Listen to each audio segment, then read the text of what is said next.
जाऊच्या शिवराय माझी फॅमिली बघा. पेरू एवढे पडलेत ना, त्याला पेरू खूप लागलेत पण फवारा वगैरे नसल्यामुळे किडकी होतात ना. खूप लाकडून मिळत पेरू जनावर घेतलं आता. आतून किडकाय ना त्यामुळे वरून वरून साल खाऊन घेते. पिवळा जाम किती छान दिसतो बघ. कुठे दिसते वाईट दिसते.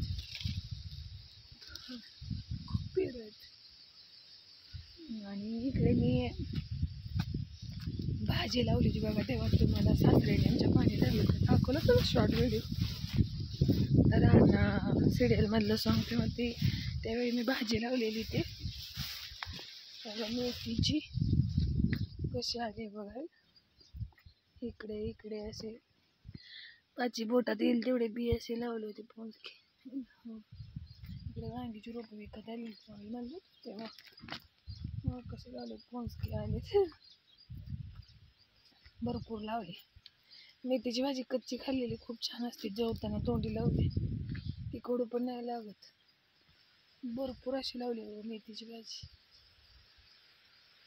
सकाळी ते मग केलं तणनाशक मारून झालं गवताचं, इकडे नका मारू म्हणलं. आता जरा जरा काय काय नाही उगवलं ते पण उगवतंय. कारल्याचं आहे का पावट्याचं कसं बघा. देशी भेंडी पण लावली बघा. देशी भेंडीचे रोपं पण आले, सगळं लागून निघालं आता सगळं रोपं देशी भेंडीचं आहे. आता जवळीचं आहे हे पण देशी भेंडीचं उगवले ते सगळं. मिरचीची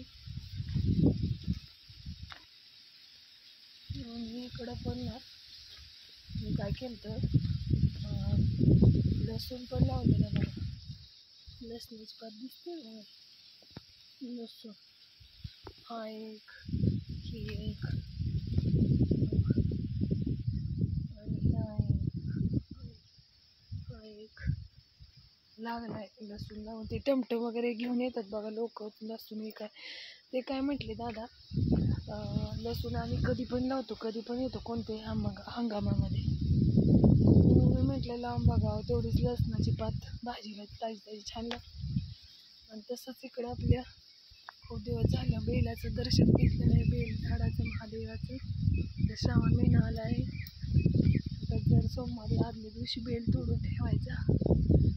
हर हर महादेव शंभो शिव पार्वती कटी कटी प्रणाम प्रभू तुला. आणि देवाला काय लागतं बेलच लागतो आणि फळं आणि भोळे भक्ती. या बेल देवताचं दर्शन. तर मग कशी मका उगवली आमची बघा हिरवी गाव एकसारखी.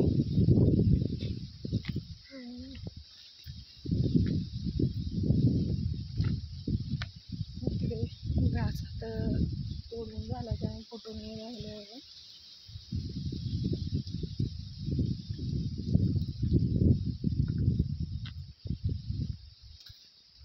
इकडच्या साईडचा घास काढून घेतला ना त्याशिवाय भाजीपाला येत नाही. आणि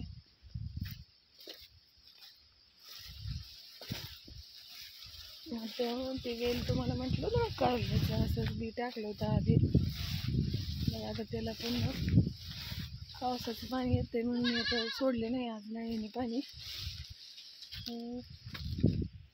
तेव्हा छोटी कारली लागली तिथे एक घरगुती कारले पण पित्ताला चांगलं असतं ना.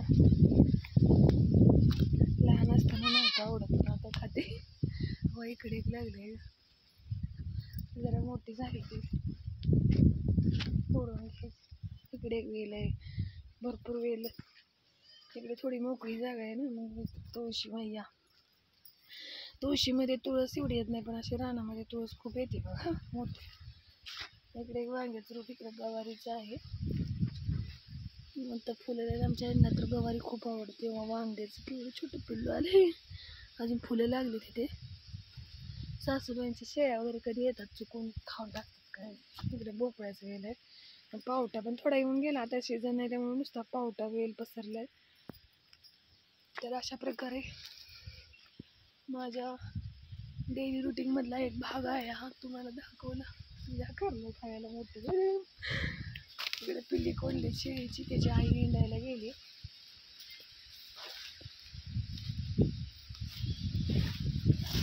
तर अशा प्रकारे पेरू आहे, किती गोड दिसतो.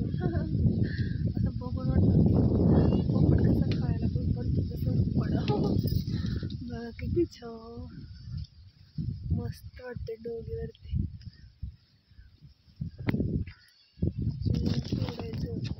खूप असं पाल्याबरोबर पेरू बघितले की मस्त वाटतं. मला असं पिवळा पेरूच आवडतो खायला,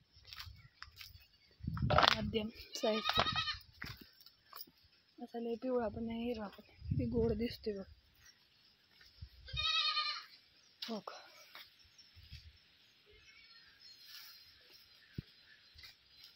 पक्ष्याने खाल्लेला पेरू पण मी खाते कधी कधी वरती थोडं, कारण आपले आणि पेरूने बुद्धी खूप वाढते मला.